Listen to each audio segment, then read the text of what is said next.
All right, please go ahead. Thank you very much.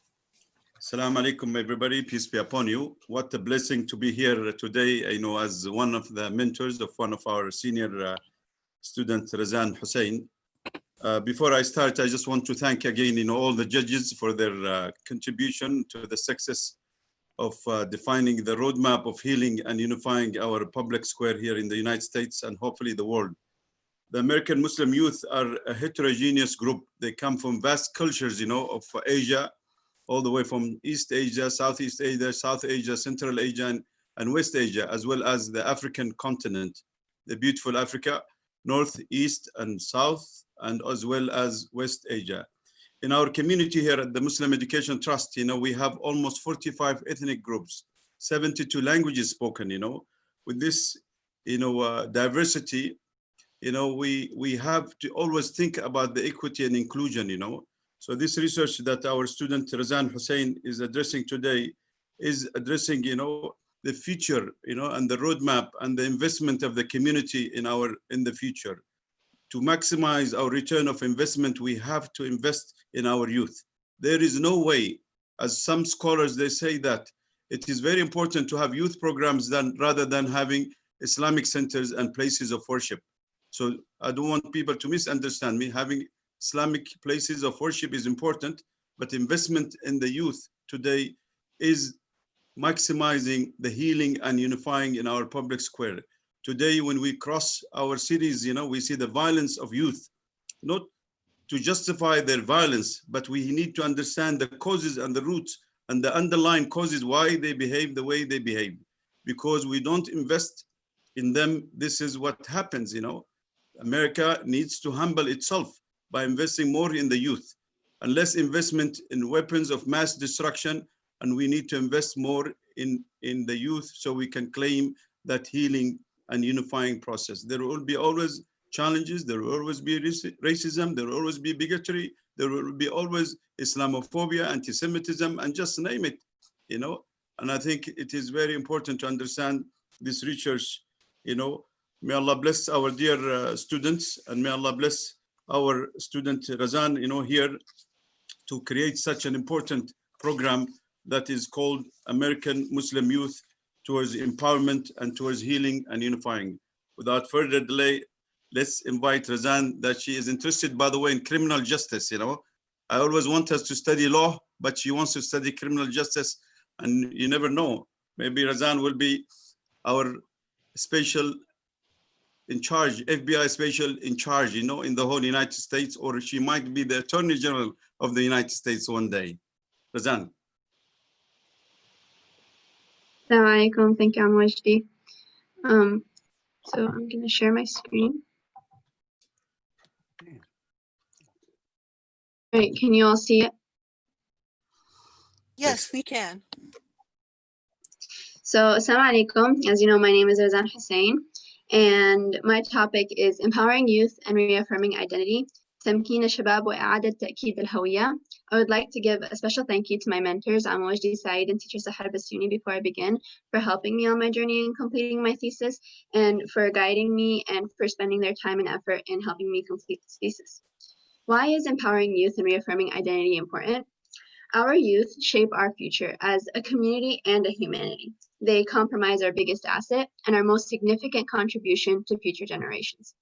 Helping our youth understand who they are, know their talents, love themselves, appreciate their strengths, work on their challenges, find their passion, and navigate their life calling is a critical task that is a necessary step to ensuring the shaping of a promising future. Issues of race, culture, religion, heritage, and ethnicity will be closely examined as shapers of a person's identity. Furthermore, the environment and people we choose to shape will also be explored, as these directly impact how a person projects their identity in public and answers tough questions about who they are and what they stand for. So what is identity? Identity is a condition or character as to who a person or what a thing is, the qualities, beliefs, etc. that distinguish or identify a person or thing.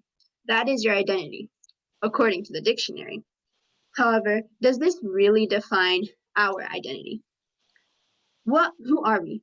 That is a question that is quite hard to answer, no matter how simple it may seem. While this is the meaning of our identity, does this really define our identity? In order to find who we are and what our identity is, we must first understand and educate ourselves in our religion and background. Answering the question, who am I, is vital for Muslims living in the West. If the message in which they believe is universal, if they must try, wherever they live, to remain faithful, and if the West is a place of witness that allows them to be themselves and feel at home, it is imperative that they define what they are and what they want to be in order to better treat the malaise that can result from not knowing very well how the outline of identity are drawn.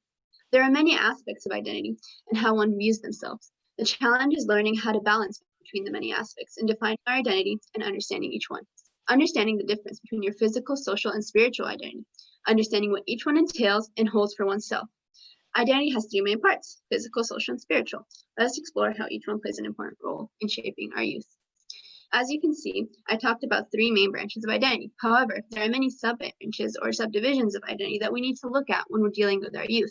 For example, their age and their generation, their ideas and opinions, their ambitions and aspirations, or their values, or their gender, their experiences and education, their ethnicity and their culture, or their hobbies, or maybe their spirituality and their religion. What is physical identity? Physical identity is the fact of being who or what a person or thing is, of or relating to the body, as distinguished from the mind or spirit, relating to or resembling material things or nature. Understanding one's physical identity is to understand the image one's mirror reflects. Understanding how one's physical identity is, understanding how Allah subhanahu wa ta'ala created us all different on purpose to complement one another and learn and share from one another. Two of the main aspects that draw out from physical identity are gender and race. Gender is identity is defined as a personal conception of oneself as male or female, or rarely both or neither. This concept is intimately related to the concept of gender role, which is defined as the outward manifestations of personality that reflect gender identity. Gender identity in nearly all instances is self-identified as a result of a combination of inherent or extrinsic or environmental factors. Gender role, on the other hand, is manifested within society by observable factors such as behavior and appearance. For example, if a person considers himself a male and is most comfortable referring to his personal gender in masculine terms, then his gender identity is male. However, his gender role is male only if he demonstrates typically male characteristics in behavior, dress, and/or mannerism that are set forth by societal standards, culture, and religion. As for race, assimilation into a racial identity involves two components: racial group identification and racial group consciousness. Racial identity is defined as one's sense of self that is related to racial group membership. Racial identity is a multidimensional construct that includes the strength of one's identification with one's racial group, a sense of attachment to other group members, and evaluation of members. For example, how the individual likes or dislikes being white or Asian or Native American, for example, and may include group relevant attitudes and behaviors. That all said, unlike race and racial identity, the social, political, and economic meanings of race, or rather belonging to particular racial groups, have not been fluid. Racial meanings for non-American groups have remained stagnant. Race plays an important role in understanding one's identity. It contributes to one's place in today's society. Social identity relates to how we identify ourselves in relation to others, according to what we have in common. For example, we can identify ourselves according to religion or where we're from: Asian American, Southerner, or New Yorker. Political affiliation, for example, liberal, Republican, Democrat. Our vocation or relationship. In addition, some identities are stigmatized, and many social identities can be multiple. A Palestinian American Democrat who is a lawyer. Together, the different roles one plays can help one realize their overall identity. People generally change how they feel in different phases of life, and everyone struggles with their sense of self and spirituality fluctuating depending on where they are in life. Social identity can provide people with a sense of self-esteem and a framework for socializing. It can influence their behavior. In addition to how you view yourself, social identity also influences how other people treat and view you. One's environment, community, family, friends, culture, social media can all affect one's understanding of their social identity. Fostering and nurturing this understanding at an early age. During the years of adolescence, teens undergo the process of defining their social identity. Experimenting with new hairstyles, music preferences, different forms of dress are ways in which teens try to fit in with a group or decide which group is right for them. While you want teenagers to be able to fit in with their friends, try new things, and be, if they're a good group of kids, you want them to maintain their individuality and have the self-esteem to resist doing anything that violates their own values or those of their family. The environment, social media, friends and family, all can affect them. In fact, a survey conducted by the Royal Society for Public Health asked 14 to 24-year-olds in the UK how their social identity is affected. And one of the most common effects on social identity was social media. And social media platforms impacted their health and well-being. The survey results found that Snapchat, Facebook, Twitter, and Instagram all led to increased feelings of depression, anxiety, poor body images, and loneliness. Communicating with our youth is very important as they try to find who they are and who they want to be. They may often turn to social media platforms where if they want too deep, they could end up losing themselves. There are different types of selves. For example, how your actual self is how I perceive myself, while my social self is how people feel others see them. How if I am a teen who has anxiety, for example, I feel others see me as always messing up, or I'm always going to do something wrong. Or if I'm someone who's very confident, I may feel that, oh, I've got this, I've got that no can take me down attitude. My expected self is how people expect to see themselves at some future time. I expect to see myself in 10 years working as a forensic scientist. I expect to see myself as a lawyer or a doctor. Your ideal social self is how people would like others to see them. Meaning, if I want others to see me, I may see someone who I admire on television, or an actor, a politician, and I want others to see me how they see this person. That's how I want to present myself, and that can be my ideal social self. Your ideal self, or your personal self, is how people would like to become, how I would like to, it ties into your ideal social self. I would like to become like this person. I would like to become like my father or my older brother. That leads into your spiritual identity. One of the most important aspects in finding one's true identity is having a deeper connection and understanding with a greater being. For example, God.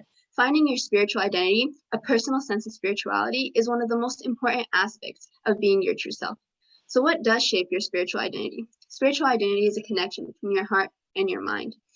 Your religion is very important in that. Religion plays an important role as it gives people a sense of solace, and it helps you find a centering where you have a personal connection with your God or whatever being, natural being, that nothing can get in between that. It is something that is personal to you, and it is very important for youth to understand that, to be knowledgeable about the religion, to have something to turn back to. If they're in a time of need, they have a mosque or a church or a synagogue, somewhere to go to where they feel that they have a personal connection that cannot be broken, with something that they understand, that they know. And your ethnicity ties into that. Where I am from ethnically is a part of me. I am a Palestinian.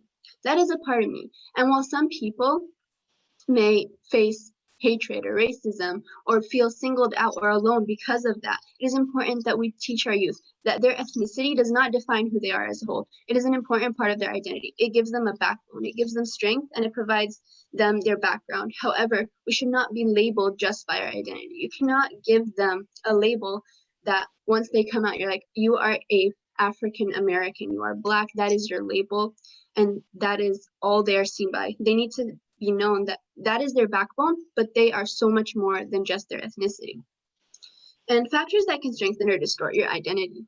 Many factors can strengthen or distort the identity, and a lot of them tie into each other. For example, your upbringing, which includes your family and friends as part of your upbringing.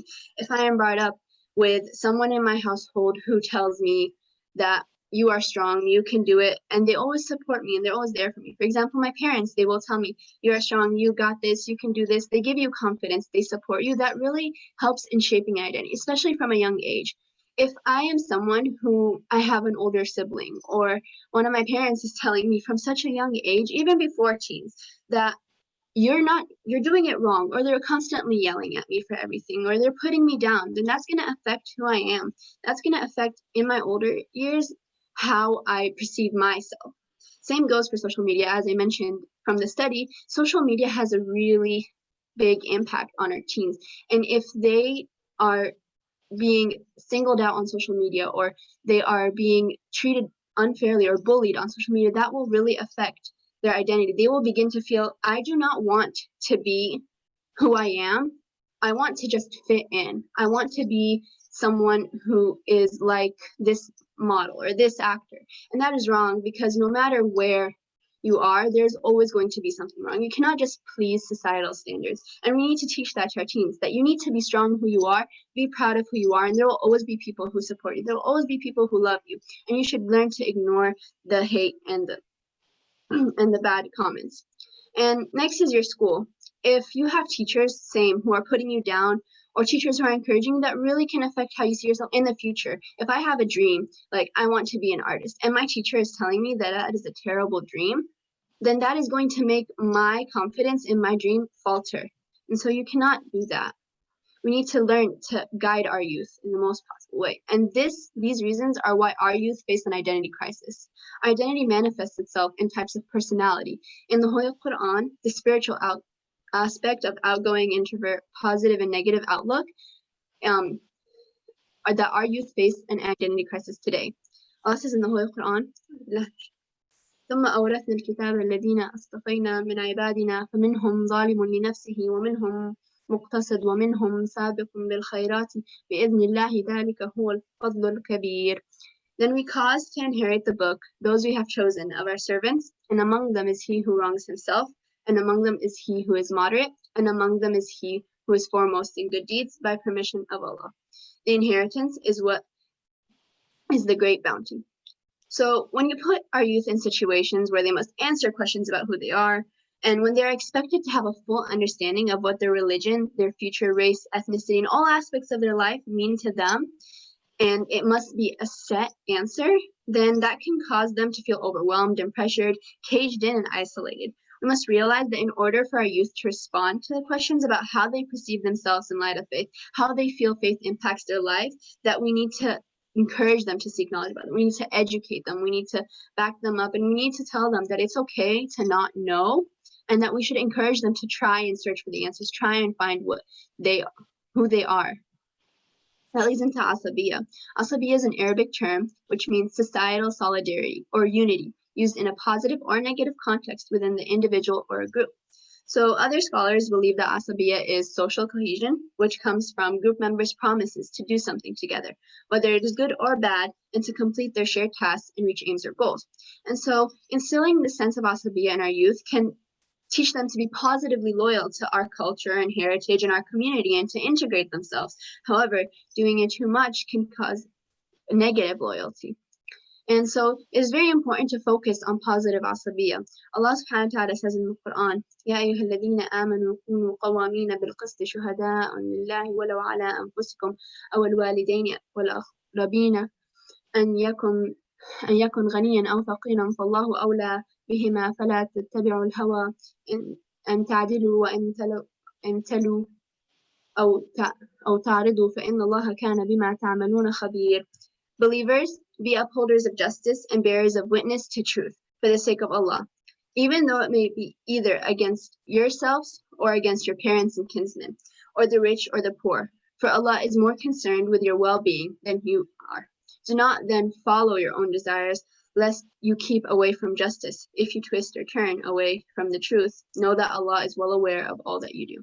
So this is telling us that while we should encourage our youth to be strong in their faith and hold on to their cultural and ethnic backgrounds, and you should also encourage them to be a bit part of their bigger community and to integrate themselves into study, and not to only find one way of culture or one way of religion or one way of authentically being Muslim, or one way of authentically being a Christian, or one way of authentically being a Asian American.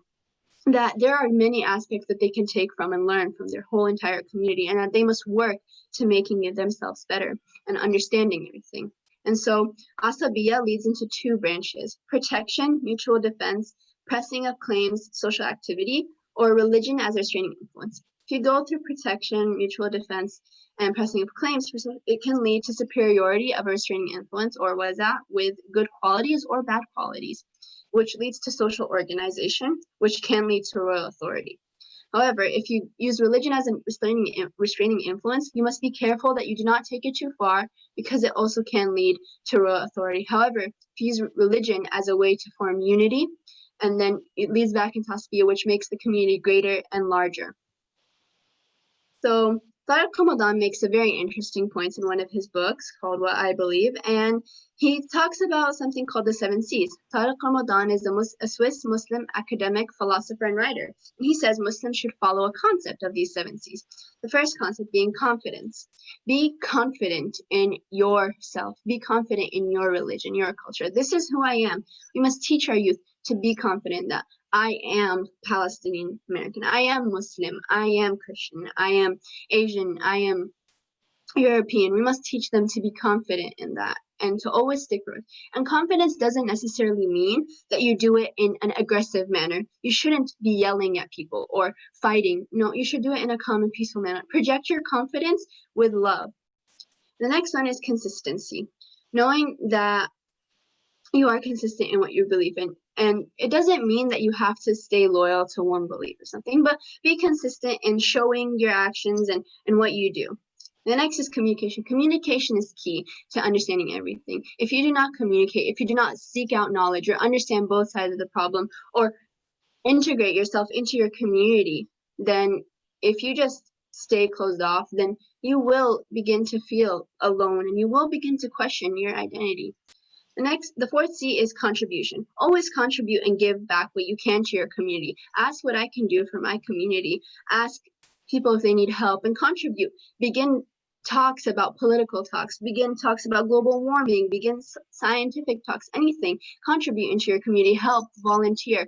Go out there, have your voice heard. Be creative. That's the fifth C, creativity. Be creative in how you do your religion. Don't be closed-minded. I can be creative. I can express my feelings through art. I can express my feelings through speech. I can express my feelings in a book. Be creative. The sixth C is contestation. You don't always have to agree. It's okay to say no.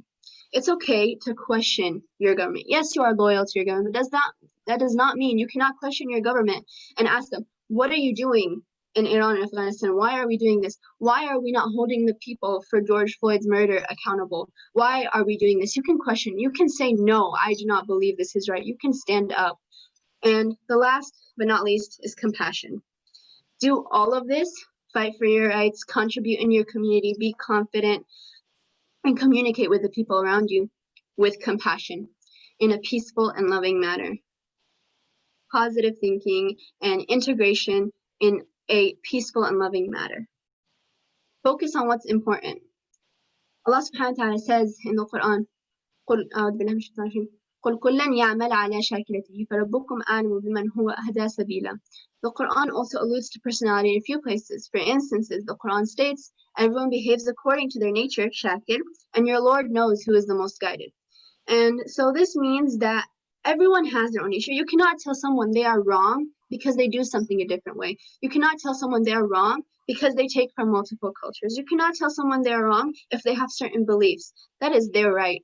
And as our youth, you cannot be telling your youth, you are wrong to believe this, you are wrong to do this, you are not. That will worsen their identity crisis. That will make them feel so confined to one way of authentically being how the people see them. And that is wrong. You need to empower them. You need to let them build up their identity. And so the way we empower our youth really affects their identity. This affects the way they view themselves, the views they have about themselves, their religion, their culture, and the way we build up their character. We must first understand what tarbiyah, raising them, entails. Many people think I put my kids in an Islamic school or a program or an institution and that they provide for them, and so I give them shelter, I give them food to eat and clothing, my job is done. That is very wrong and actually the complete opposite of what is true.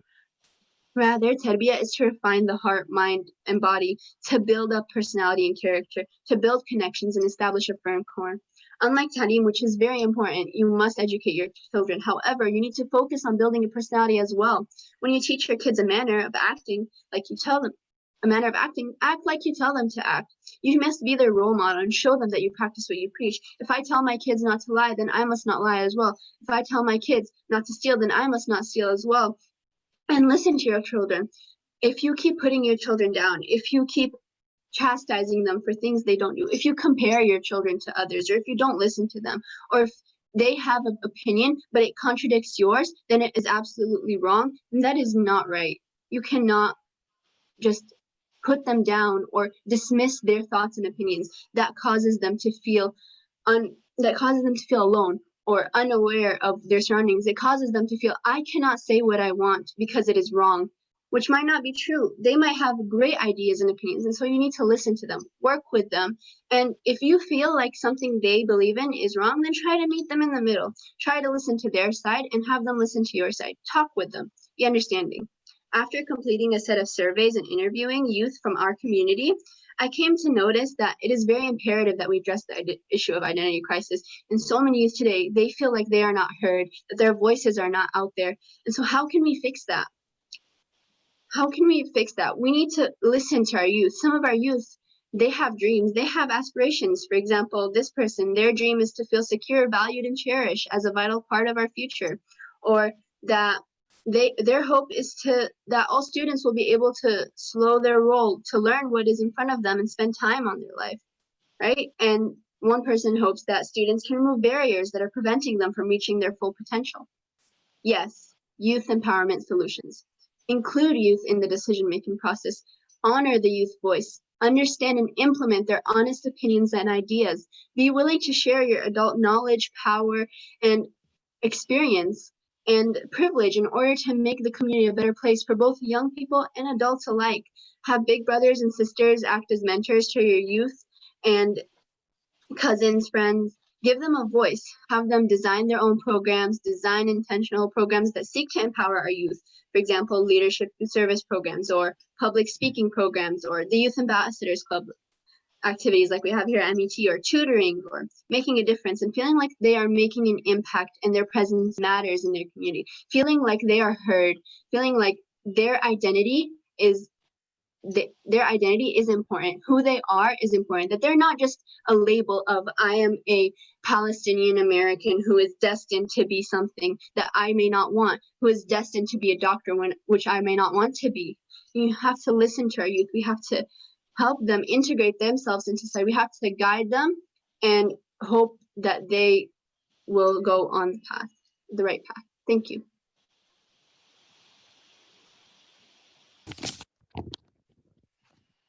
Thank you so much, Razan, for this powerful presentation.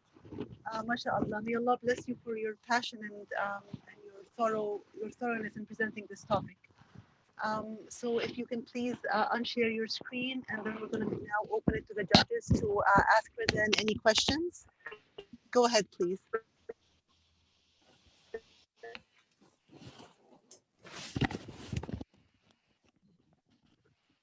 Who would like to start? Yeah, maybe I can say something. First of all, thank you. It was a very well presented presentation. I just wanted to ask you, how would you, how do I put it? Have you joined any programs or created programs, or would you like to create programs that will empower the youth?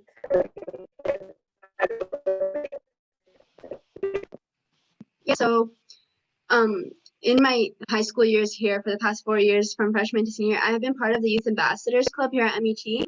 And so we go out and we give presentations about Islamophobia and Islam 101, and we talk about our religion and our culture and our ethnicity. And we also help out and volunteer in our community. We work with Habitat for Humanity and organizations like that are Southwest Hope, Feed the Hungry, and we organize campaigns and raise money for refugees. And we organized a couple years for a tour drive for aid for refugee families and so on. And so we do that.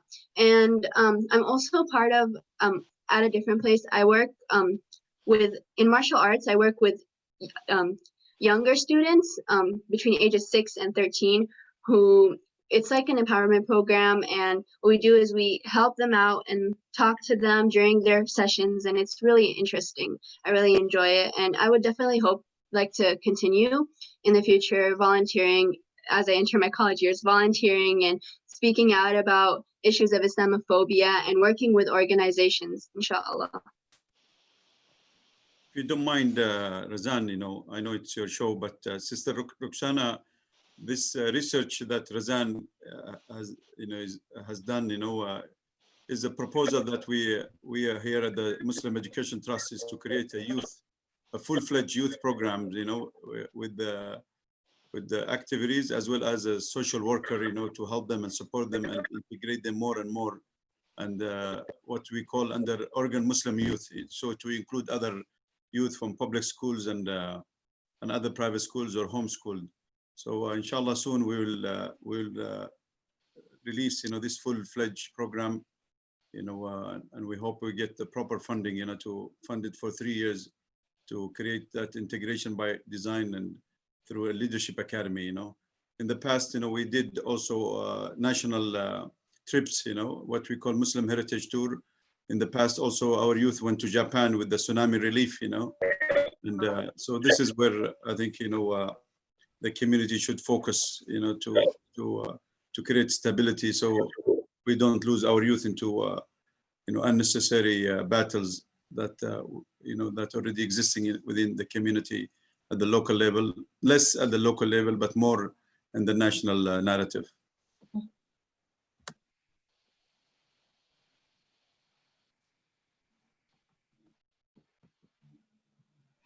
Maybe if I can jump in next then. I very much enjoyed your presentation. MashaAllah, it was very heartfelt and not just convincing, but backed up by lots of references, which was very complete, mashallah. I wanted to ask you a couple of questions. First of all, did you have a survey? Was there something where you did talk to students and got their perspective on how they can feel that they are a part of being able to shape their identity? Yeah, so I did have a survey. I sent it out to 52 people, youth from our community, and then I sent out a different survey to 20 adults in our community as well, because I want to see kind of both sides. So I want to see how youth felt they were not heard, or how they felt their identity may have been affected, or the roles they felt their culture, religion, and ethnicity may have played on shaping their identity and how they feel they see themselves. And then I also asked from experiences and stories and the adults to tell me about what they have experienced in their youth and how they feel it is imperative to work with our youth, how they feel we can help our youth in today's time. The surveys are completely anonymous, but yeah, I promised that I would not release any of the answers given. So. Oh, I see. Interesting. Well, on another aspect then, what do you feel you learned from this study, from reading great, perspectives from great scholars like Ibn Khaldun and great authors? What added to your education that you already have, instilled in you over the years? Right. So, growing up, wearing the hijab, I started wearing in 8th grade, and then kind of just finding who I was a long journey, and I don't think I fully found who I am till now, and it's still something I'm still working on. But listening to listening and reading from the book that Tariq Ramadan wrote was really helpful. It kind of helps you get a view of the bigger picture, and not just that you feel like, oh, as a youth maybe I'm not as heard, or there's no one out there that may understand me, but then you realize that there are people who are just like you who do feel the same way. And so understanding that, and then I also enjoyed listening.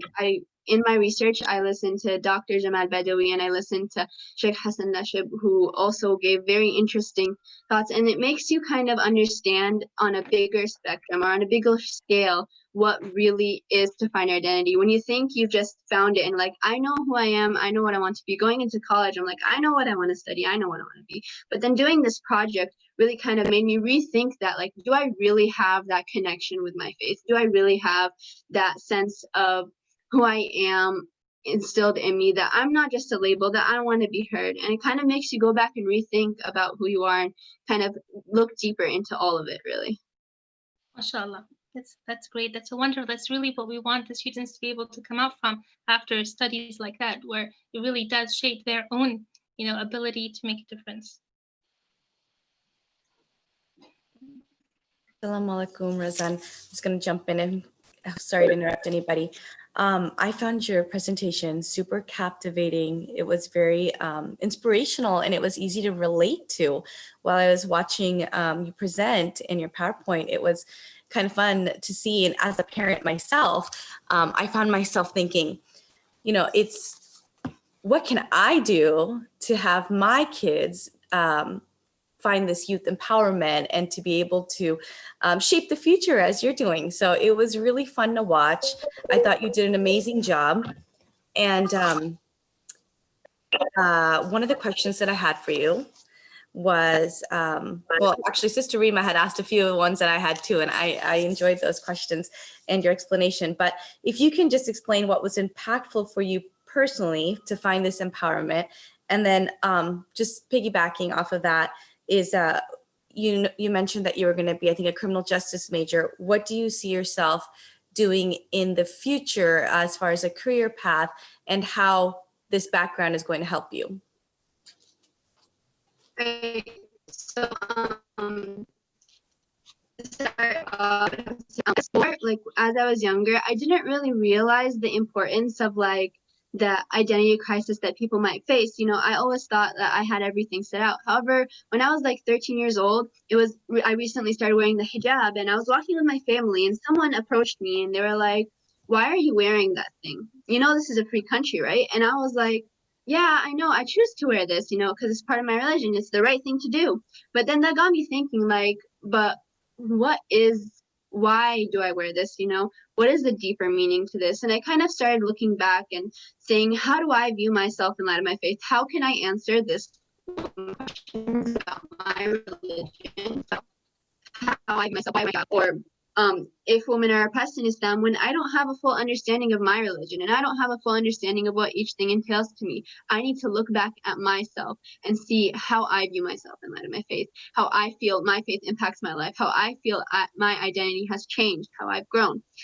And it was a year later that I started with the Youth Ambassadors Club at MET, and that gives you a deeper sense, because when you're sitting there answering audiences questions about like, are women oppressed in Islam, or why are you forced to wear your hijab, or how do you feel about like, I'm Palestinian, so a lot of questions I do get asked, the Palestine-Israel conflict, and you begin to think about the ways you can feel marginalized because of your faith and your ethnicity and your culture, and that causes kind of like a disconnect where if you don't really understand where you come from and realize that it shouldn't define you, it shouldn't be a label that defines who you are as a person, but rather it's a whole, it's part of a whole, that you are also your thoughts, you're also your heart and your actions, then you begin to feel like it is very constricting to be a part of such a racial group or an ethnicity or a religion that is considered to be terrorists, or that are considered to be oppressed, or that are considered to be wrong. And so it kind of causes you to think back. And so I guess I kind of started realizing this when I was younger, when people started actually approaching me because I started wearing my hijab. Before that, I didn't wear a hijab, so I didn't really see the difference or disconnect between, you know, Muslim youth, especially women, and the outside community. And as for my major, I'm actually going to major in biology, and I plan to study forensic sciences. I want to become a forensic doctor, and I really hope to kind of just help out in my community, see many cases of hate or crime. And so you want to kind of understand the reason behind that and know the whole story and just kind of work with it, inshallah. Yeah. Inshallah. Great. Thank you so much. It was a wonderful presentation to watch. Thank you. I'll just add briefly, thanks to the other judges, my questions have all been answered, but I wanted to thank you for really an exceptional presentation. That was, you really embody the wisdom and voice and thought, I think, that you're expressing and have studied and talked about.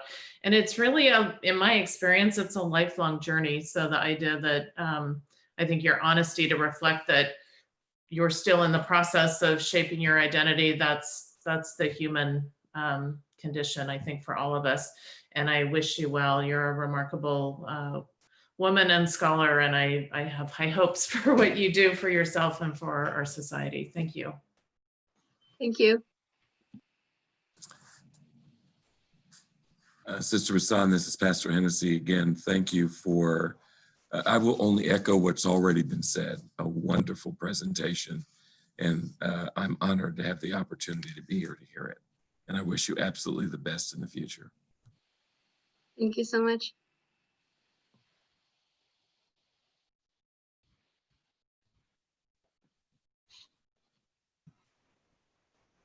All right, thank you so much, judges. Did we miss anybody, or did everybody have a chance to give their feedback? Sister Marian, are you there? Sister Marian? Sister Marian said Sahar, she's gonna be a little bit busy, but hopefully No she'll come worries. back. Yeah. How about Ned? Did Ned? Ned had a meeting, you know. We had a meeting as well. Okay, so yeah, I Sahar, think. do you mind if I engage some of our senior faculty here, like Teacher Julie, if she give Yes, us a reflection in this empowerment, youth empowerment. Says Julie, and would you mind if you can give us your feedback?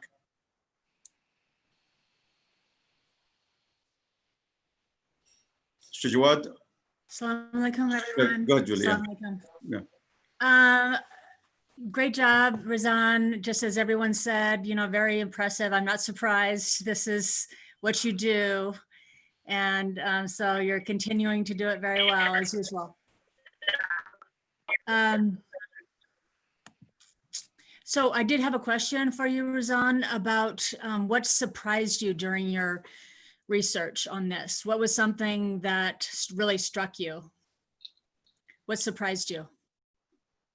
Besides, I'm always being so busy. when I Besides, I'm always being busy.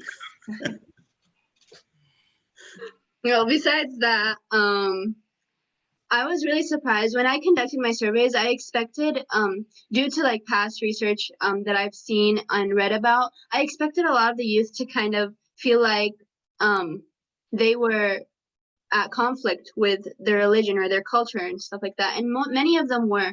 However, I was really surprised to see that some people kind of just felt, this is what it is. This is kind of like, this is my culture. This is my religion. It is what it is.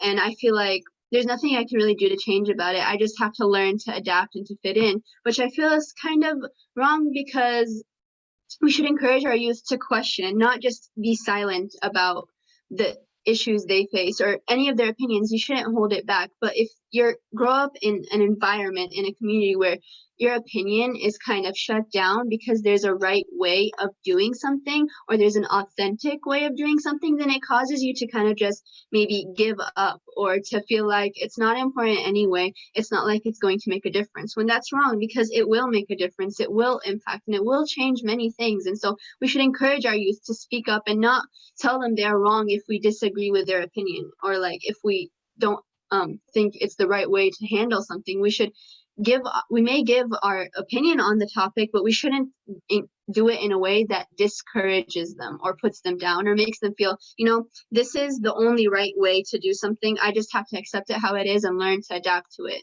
because there are many right ways to do a lot of things, and they shouldn't have to feel that way.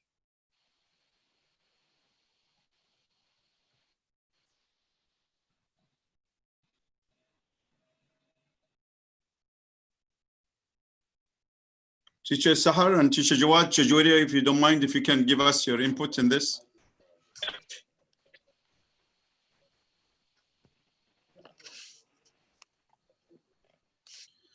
Our beloved Imam Sheikh Muhammad is here with me in the office. He just joined me. And Razan, he heard all your presentation. He wants to say something. He insists to say something, Sheikh Muhammad. Go ahead, Sheikh Muhammad. Assalamu alaikum. May Allah be pleased with you all. I'm glad, and you really surprised me. And that is actually, I expect that. May Allah bless you and bless all of you guys. I was busy during this time teaching classes, but I hear some of you, a few things from talking. May Allah bless you.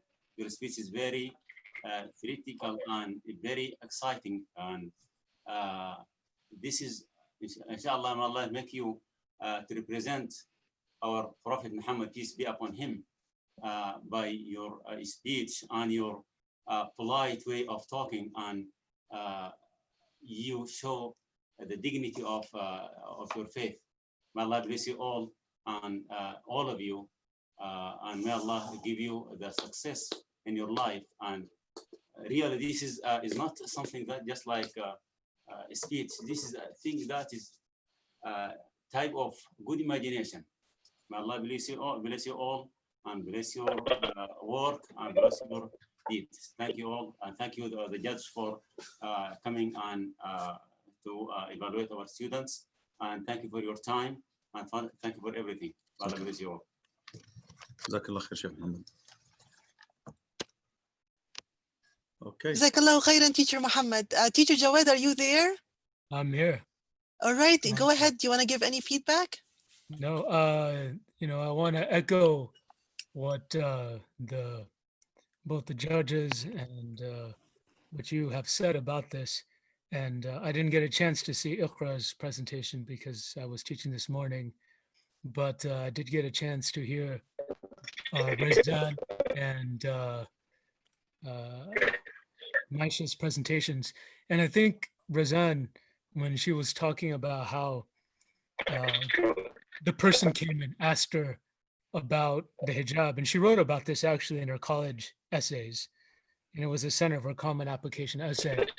And what she said about she was wearing the hijab because it's part of her faith, what family and other people do, but then she mentioned as part of the Youth Ambassadors Club that she had to think deeply about it. Because when we go and speak and represent ourselves, and I know this as someone who's given the khutbah, the Friday sermon, that when you talk about something, you have to deeply reflect upon it. And that was the modus operandi, that was the raison d'etre, if you will, about why we had these senior theses, to have the students deeply think about the way that they're going to connect these topics with the things that they're going to do in the future. And all of them obviously are developing. Everybody here who knows what it was like to be 18 years old and how your thoughts were forming. And I'm sure everybody here who's now older, and by older, I mean anyone older than these guys, which is everyone other than the students here. But then our thoughts have changed a lot since we were 18 and 25 and 30. But when we have this germ, this idea in our heads about what our roles are, and that's a nice segue into our last presenter, and we have some kind of mileposts and guideposts for what we're going to do. And then that we're not just going to go out there and lead a purposeless life, but a life rather of meaning, and full of whatever way that it may be, that we see it as a life of service and purpose. And having the students do and look into these ideas, I think connects them, as Rezan mentioned. And from Maisha's presentation about some of the issues that people her age are facing, these are things that we definitely have to think about as new things happen, as we've seen in society over the last 3 months. Some old things coming out in new forms. So job well done, definitely for Rezan. As Teacher Julie mentioned, she's a great public speaker, and it shows through here. For Maisha, she's also a great scholar and researcher, and you could see that in the thoroughness and the logic and the connections in all parts of her presentation. So good job, students. And thank you for the judges for being here and giving your input and providing context and guidance for improvement and for further discussion and thoughts for not only these students, but for us here at the Muslim Educational Trust and the students or whoever else may be looking. Thanks, everybody. And last, Sister Sahar, we would love to hear, I know you are running the whole technical, but we want to hear your feedback, and No, of course, alhamdulillah, I am actually very biased, and may Allah subhanahu wa ta'ala, I have seen most of those students grow up within our school system, and one of the core aspects we focus on as a school is the issue of identity and just how to be American and Muslim at the same time, and how to project that in the public square and not shy away from it. So this is a topic we all at the Muslim Educational Trust, Oregon Islamic Academy, our middle school and high school, and also the Islamic School of MET, our elementary school, we feel very strongly about, and we are all working collectively as a team to instill that strong sense of Islamic identity and American identity in our young people and our children. And our teachers are working super hard that vision in mind to raise our next generation of leaders, God willing, inshallah. And if if the examples we see today are any indication of what our future looks like, I believe our future is bright, inshallah, and Allah subhanahu wa ta'ala will create great change at the hands of these young people. And may Allah subhanahu wa ta'ala bless their path and rightly guide their steps to come. Ameen, inshallah. All right, so I guess it's time for another short break. Thank you so much again, Razan, and thank you so much for your time, judges.